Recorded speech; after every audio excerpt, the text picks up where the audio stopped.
Guys, ഇനി നമ്മൾ ഉണ്ടാക്കുന്ന വേനൽ ഐസ്ക്രീം ഉണ്ടാക്കാൻ പോണേ.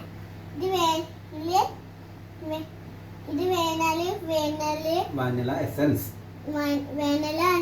ഉണ്ട്, പിന്നെ ഇത് ചേർത്ത് പുളി ഉണ്ട്, പിന്നെ കാഷ്യൂനട്ട് എല്ലാം മിക്സി ജാറിലിട്ട്.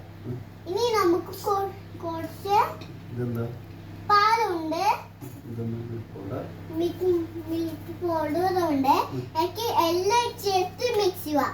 അപ്പൊ നമുക്ക് ഫ്രീസിൽ വെച്ചിട്ട് പിന്നെ കഴിക്കാം. ഓക്കെ, കഴിക്കുമ്പോ നല്ല മധുരം ഉണ്ട് കേട്ടോ. ഇനി നമുക്ക് കുറച്ച് മിക്സ് ഇട്ട് ഇനി ഷുഗർ ഇട്ടിട്ട് പിന്നെ അത് അലുക്കുക, പിന്നെ മിക്സി ജാറിൽ വെക്കുക. അപ്പൊ ശേഷം അലക്കുമ്പോ അത് തുറന്ന് നോക്കുമ്പോ മിക്സ് ചെയ്യുന്ന അതിനുശേഷം കുറെ നേരം മിക്സ് ആക്കുമ്പോ അപ്പൊ എല്ലാവരും ലൈക്ക് ചെയ്യണം കേട്ടോ.